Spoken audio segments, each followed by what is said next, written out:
بسم الله الرحمن الرحيم. الحمد لله حمدا كثيرا طيبا مباركا فيه كما يحب ربنا ويرضاه. أشهد أن لا إله إلا الله وحده لا شريك له وأشهد أن محمدا عبده ورسوله صلى الله عليه وعلى آله وصحبه وسلم تسليما كثيرا. وبعد. الحمد لله معاشر المسلمين rahimani wa rahimakumullah. Kita akan melanjutkan pembacaan kitab A'lamus Sunnah Al-Mansyurah Li'tiqadi Ta'ifatin Najatil Mansurah karya Syekh Hafidh bin Ahmad Al-Hakami rahimahullah ta'ala. Dan ini adalah silsilah ataupun pertemuan yang ke-23 dari rangkaian kajian pembacaan kitab ini. Alhamdulillah, pada pertemuan-pertemuan yang sebelumnya telah kita baca penjelasan dari penulis kitab ini tentang ini tauhid rububiyah dan tauhid uluhiyah, yang itu merupakan bagian dari al-iman billahi tabaraka wa ta'ala. Dan masih ada satu pembahasan yang lain dalam masalah iman kepada Allah subhanahu wa ta'ala, yaitu tauhid asma wa sifat, tauhidul asma wa sifat. Dan inilah yang akan kita baca pada pertemuan kita kali ini. Penulis akan menjelaskan kepada kita tentang tauhid yang ketiga ini, yaitu tauhidul asma'i was sifat. Pada halaman ke-25, Syekh menyampaikan sebuah pertanyaan untuk menjelaskan tentang tauhidul asma' was sifat ini. Beliau mengatakan, ma huwa tauhidul asma'i was sifat? Apakah itu yang dimaksud dengan tauhid asma' was sifat? Ya. Maka beliau menerangkan dengan menjawab pertanyaan tersebut, huwal imanu bima wasafa Allahu bihi, huwal imanu bima wasafa Allahu ta'ala bihi nafsahu fi kitabihi wa wasafa bihi rasuluhu sallallahu alaihi wasallam minal asma'il husna was sifatil ula. Yang dimaksud dengan tauhidul asma' was sifat adalah al-imanu bima wasafa Allahu ta'ala bihi nafsahu, mengimani apa saja yang Allah Ta'ala menyifati dirinya dengan hal tersebut. Fi kitabihi, dalam kitabnya, wa wasafa bihi rasuluhu sallallahu alaihi wasallam, dan Rasulullah SAW menyifati, yaitu Allah Ta'ala, dengan hal tersebut. Yaitu minal asma'il husna wa sifatil ula, yang berupa nama-nama yang maha indah dan sifat-sifat yang maha tinggi. Inilah pokok yang dimaksud dari tauhidul asma' wa sifat, yaitu kita mengimani seluruh nama-nama al-husna, al-asma'ul husna, dan sifat-sifat yang maha tinggi yang dimiliki oleh Allah tabaraka wa ta'ala, yang Allah sebutkan dalam kitabnya atau disebutkan oleh Rasulullah sallallahu alaihi wasallam dalam hadis-hadisnya. Nah, maka kita meyakini bahwasanya Allah Ta'ala memiliki al-asma'ul husna dan as-sifatul ula. Adapun al-asma'ul husna, maka dia adalah nama-nama bagi Allah Ta'ala yang disifati dengan husna, yang disifati dengan kata al-husna, yang diterangkan oleh para ulama maksudnya adalah balighatun fil husni ghayatahu, yaitu nama-nama yang mencapai puncak keindahannya, ya, nama-nama yang mencapai puncak keindahannya. Karena nama-nama yang dimiliki oleh Allah Subhanahu wa taala itu adalah lafaz-lafaz yang mengandung makna-makna kebaikan, makna-makna yang indah, bahkan mencapai puncak keindahannya. Dan nama-nama tersebut atau makna-makna tersebut merupakan sifat-sifat yang maha tinggi yang dimiliki oleh Allah Subhanahu wa ta'ala. Sehingga setiap nama-nama Allah Ta'ala itu, ya, menunjukkan akan dirinya Allah Ta'ala dan menunjukkan akan sifat-sifat Allah Ta'ala yang maha tinggi. Sehingga dia disebut dengan asma'ul husna, al-asma'ul husna. Adapun as-sifatul ula, maka ini adalah sifat-sifat Allah Ta'ala yang disifati dengan al-ula, yaitu maha tinggi. Kenapa disifati dengan al-ula? Karena sifat-sifat Allah Ta'ala itu tidak ada yang menyamainya di antara makhluk-makhluk Allah Subhanahu wa ta'ala.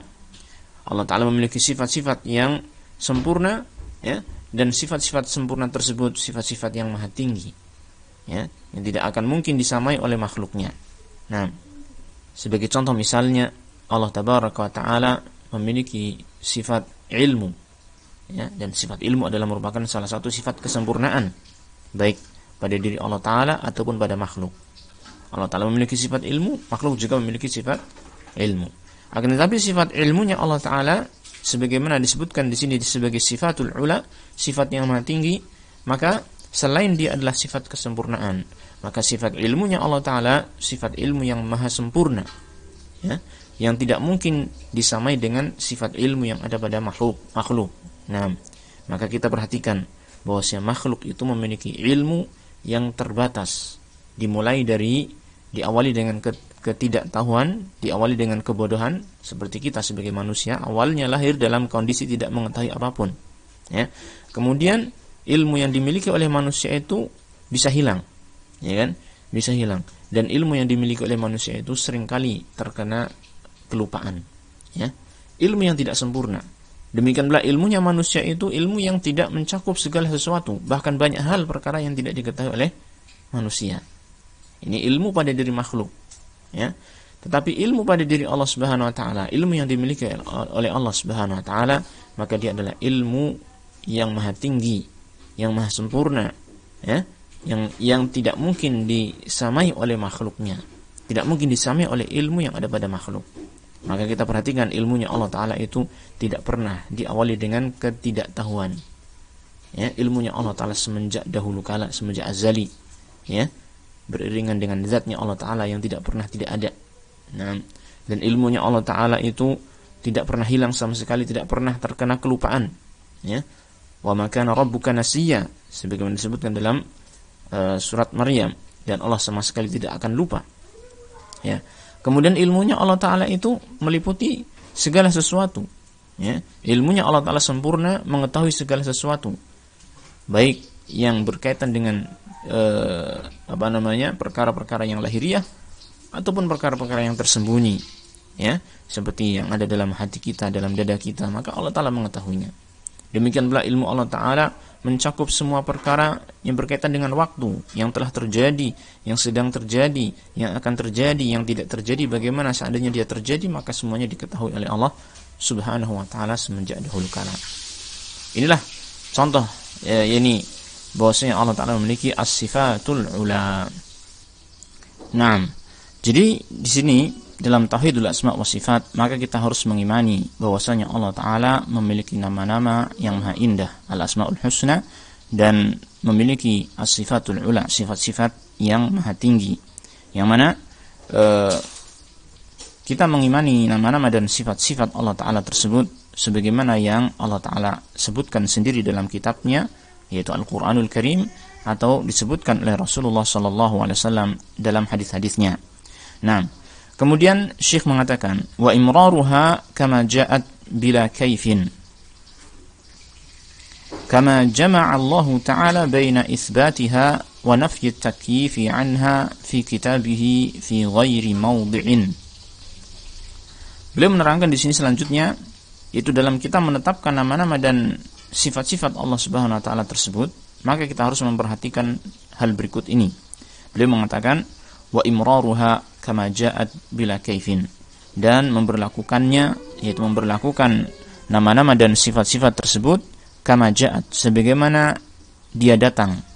Ini dalam dalil-dalilnya, dalam nas-nasnya, sebagaimana zahirnya. Ini kalimat kama ja'at, yaitu kita mengimaninya sebagaimana zahir dari nama-nama dan sifat-sifat tersebut, bila kaifin, tanpa kaif, yakni tanpa masuk ke dalam bagaimana hakikat dari sifat-sifat tersebut. Yaitu karena sesungguhnya Allah Tabaraka wa Ta'ala bagi kita adalah zat yang ghaib, yang tidak kita bisa mengetahuinya, tidak bisa kita lihat dengan mata kita, ya.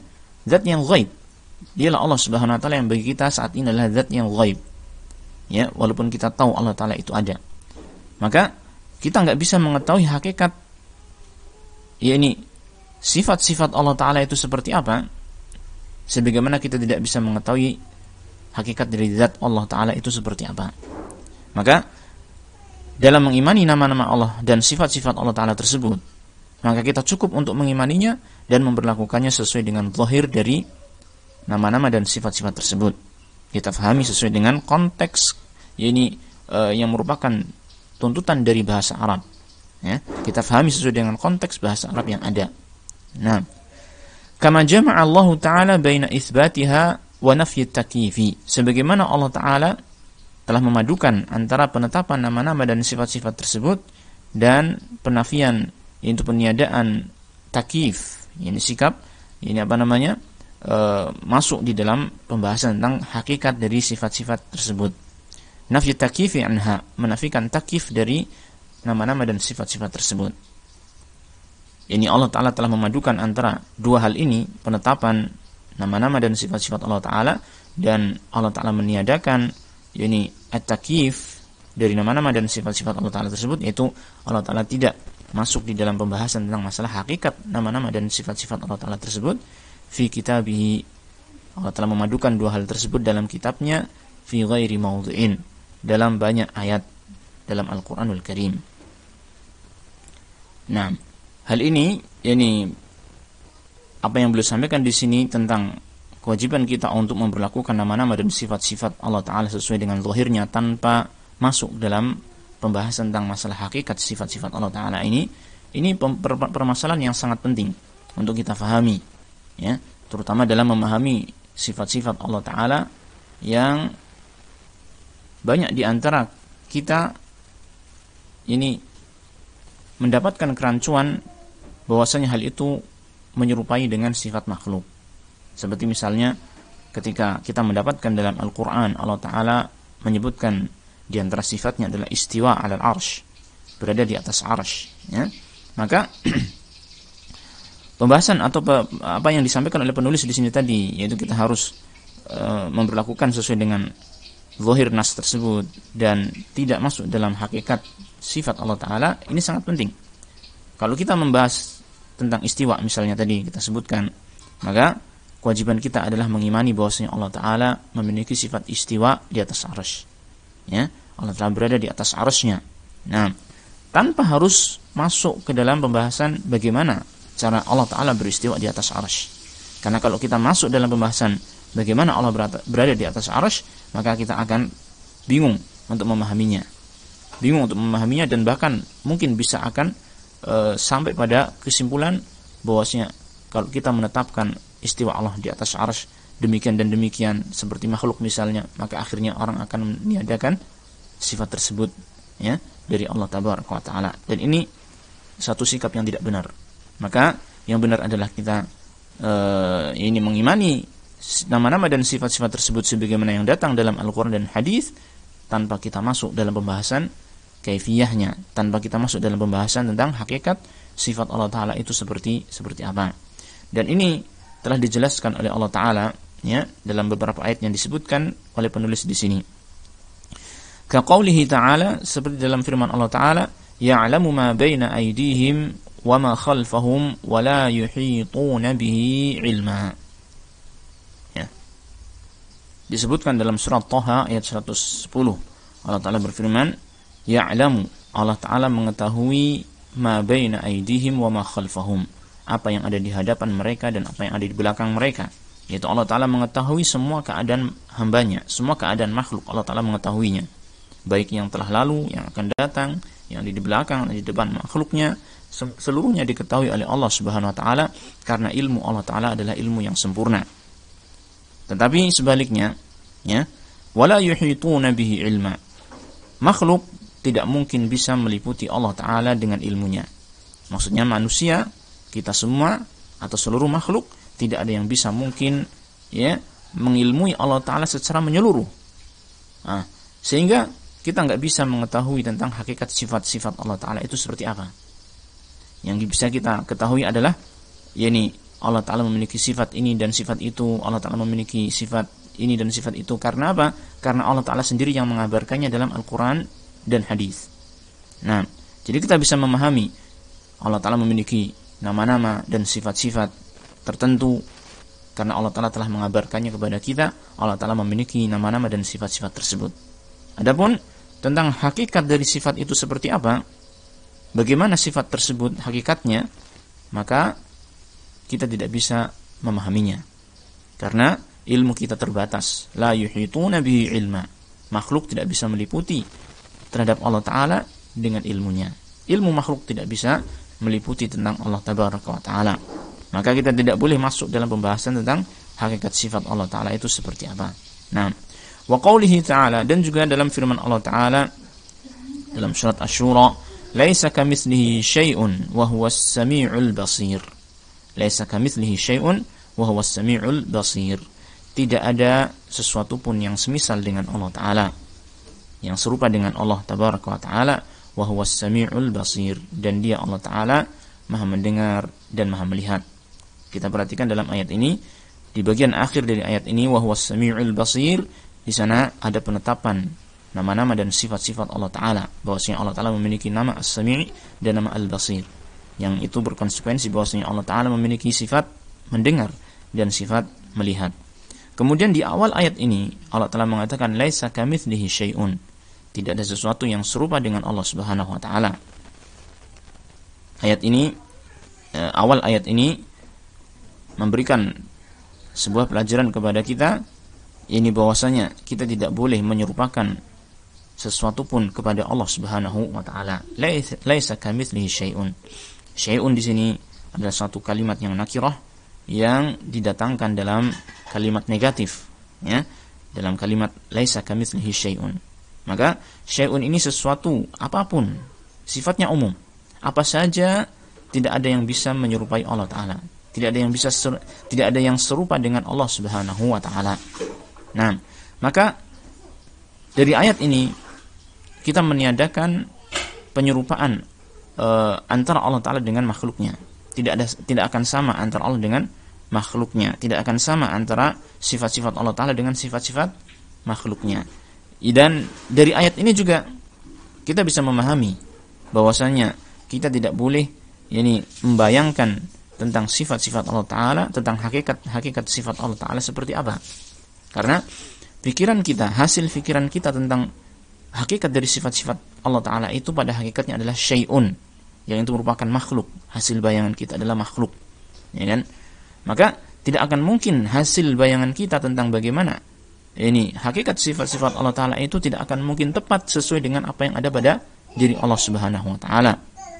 Maka di sini ayat ini menunjukkan kepada kita, di samping kita harus menetapkan nama-nama dan sifat-sifat Allah Ta'ala, maka kita harus menghindari sikap untuk mencari-cari tahu tentang hakikat sifat Allah Ta'ala, atau menentukan hakikat sifat Allah Ta'ala demikian dan demikian, atau menyerupakan hakikat sifat Allah Ta'ala dengan sifat makhluknya. Nah, wa qawlihi ta'ala, dan juga dalam firman Allah Ta'ala yang Allah sebutkan dalam surat Al-An'am ayat 103, la tudrikuhul absaru wa huwa yudrikul absara wa huwal latiful khabiru.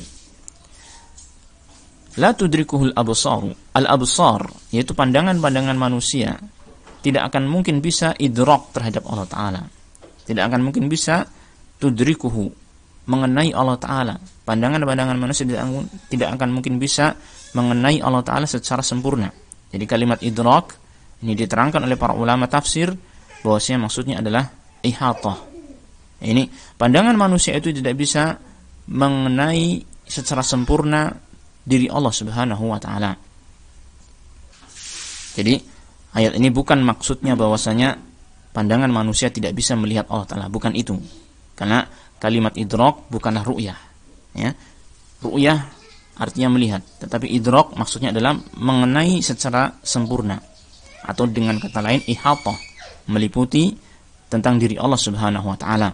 Maka pandangan manusia itu tidak bisa meliputi tentang diri Allah Subhanahu wa Ta'ala, walaupun pandangan manusia itu bisa melihat Allah Ta'ala, sebagaimana hal itu telah ditetapkan dalam hadis-hadis Rasulullah SAW bahwasanya ahli surga akan melihat Allah Ta'ala di surga kelak, ya kan? Kaum mukminin yang beriman kepada Allah Ta'ala akan melihat Allah Ta'ala dengan keridhaannya. Nah, demikian pula disebutkan dalam Al-Quran, ada isyarat yang menunjukkan hal tersebut. Nah, manusia bisa melihat Allah Ta'ala, tetapi tidak bisa pandangan manusia itu mencakup secara menyeluruh tentang diri Allah Ta'ala, sehingga bisa mengetahui hakikat sifat Allah Ta'ala. Tidak bisa, ya kan? La tudrikuhul absar, pandangan manusia tidak bisa mengenai secara sempurna tentang diri Allah Ta'ala, wa huwa yudrikul absara, tetapi Allah Ta'ala dialah yang mengenai secara menyeluruh tentang pandangan manusia, pandangan manusia. Pandangan manusia, ya, Allah Ta'ala mengetahui secara menyeluruh. ya. Bahkan ketika manusia itu memandang sesuatu tetapi dengan curi-curi pandang, yang dia pandang adalah sesuatu objek tertentu tetapi dia mengesankan kepada manusia yang lain, yang dipandang adalah objek yang lain, maka Allah Ta'ala mengetahui, ya. Sebagaimana Allah Ta'ala menyebutkan, ya'lamu kha'inatal a'yuni wa ma tukhfis sudur. Allah Ta'ala mengetahui pandangan mata yang khianat, dan Allah Ta'ala mengetahui apa yang di dalam hati manusia. Maka Allah Ta'ala sempurna, ya, ilmunya terhadap manusia, ya. Pandangan Allah Ta'ala itu sempurna terhadap manusia, bisa meliputi segala keadaan manusia. Tetapi manusia pandangannya tidak bisa sempurna terhadap Allah Ta'ala, tidak bisa meliputi segala apa yang ada di diri Allah Subhanahu wa Ta'ala. Nah, maka Allah Ta'ala menyebutkan di akhir ayat tersebut yang menunjukkan akan kesempurnaan ini pengetahuan Allah Ta'ala, kesempurnaan pandangan Allah Subhanahu wa Ta'ala, wa huwal latiful khabir, dan Allah Ta'ala maha lembut dan maha mengetahui segala sesuatu. Nah, wa ghairi dzalik, dan selain daripada itu di antara ayat-ayat Allah Ta'ala yang menunjukkan bahwasanya Allah Ta'ala menetapkan dalam ayat-ayat tersebut nama-nama dan sifat-sifatnya, sekaligus meniadakan ini adanya tamsil ataupun takyif dari nama-nama dan sifat-sifat Allah Ta'ala tersebut. Nah, kemudian Syekh mengatakan, wa fit Tirmidzi an Ubay bin Ka'b radhiyallahu anhu anna al-musyrikeen qalu li Rasulillah sallallahu alaihi wasallam, yani lamma dzakara alihatahum, ansib lana rabbaka, fa anzalallahu ta'ala qul huwallahu ahad Allahus samad. Nah, dan disebutkan dalam riwayat Tirmidzi dari Ubay bin Ka'ab radhiyallahu anhu bahwasanya orang-orang musyrik mereka berkata kepada Rasulullah sallallahu alaihi wasallam, yakni tatkala beliau menyebutkan tentang sesembahan mereka, tuhan-tuhan mereka. Maka orang-orang musyrik berkata kepada Nabi Muhammad sallallahu alaihi wasallam, ansib lana rabbaka, wahai Muhammad, sebutkan kepada kami nasab Tuhanmu. Nah, Masya Allah, ini pertanyaan dari orang-orang musyrik yang menunjukkan bahwasanya mereka tidak mengenal Allah Ta'ala dengan benar, ya. Mereka bertanya, ansib lana rabbak, tunjukkanlah kepada kami nasab Tuhanmu. Coba nasab Tuhanmu itu seperti apa? Masya Allah.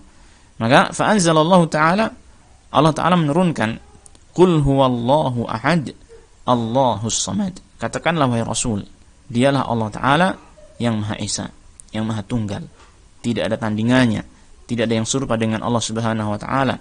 Dialah satu-satunya penguasa alam semesta. Allahus samad, dialah as-samad. Dialah as-samad, yaitu al-maqsudu fi jami'il hawaij, yaitu Allah lah yang menjadi tujuan dalam semua hajat-hajat makhluknya.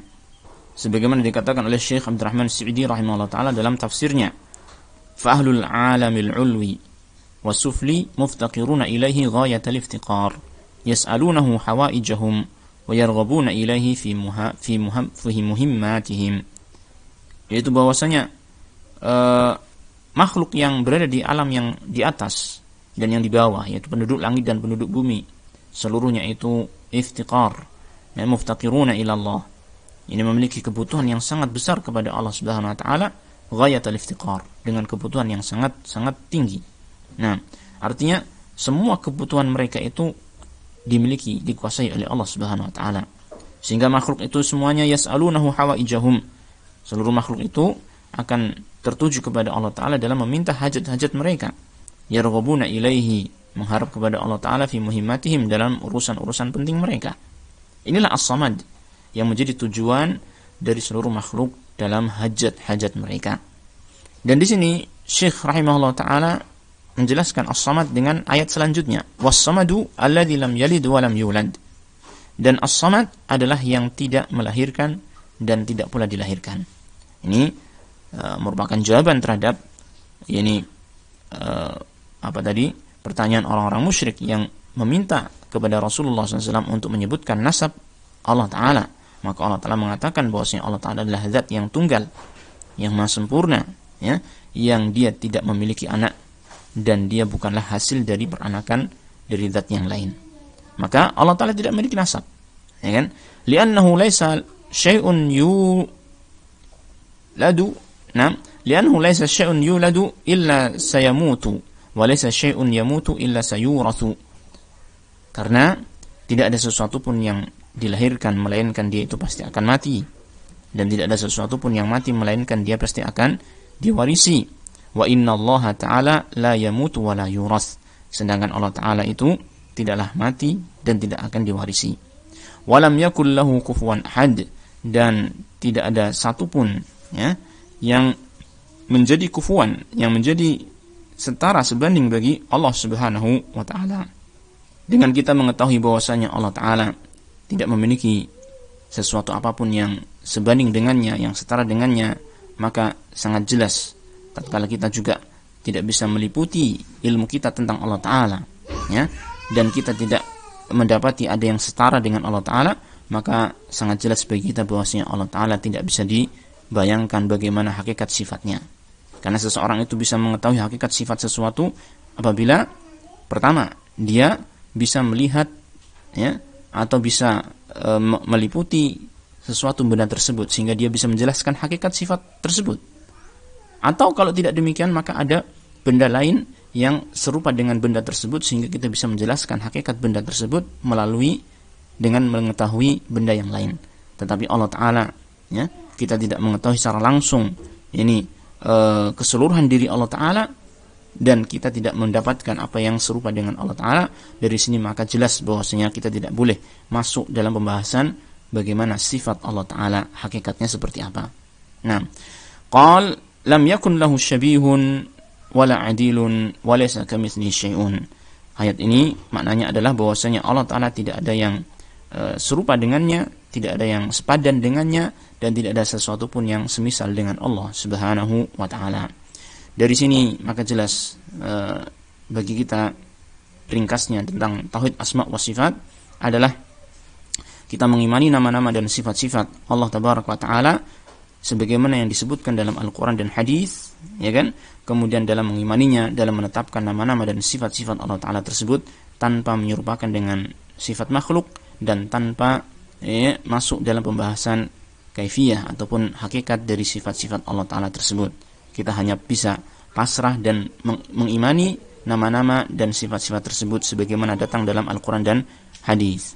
Inilah inti yang dimaksud dalam tauhid al-asma wa sifat. Dan dalam hal ini masih akan ada pembahasan selanjutnya dari penulis, yaitu tentang dalil yang menunjukkan akan adanya asmaul husna dari kitab dan as-sunnah.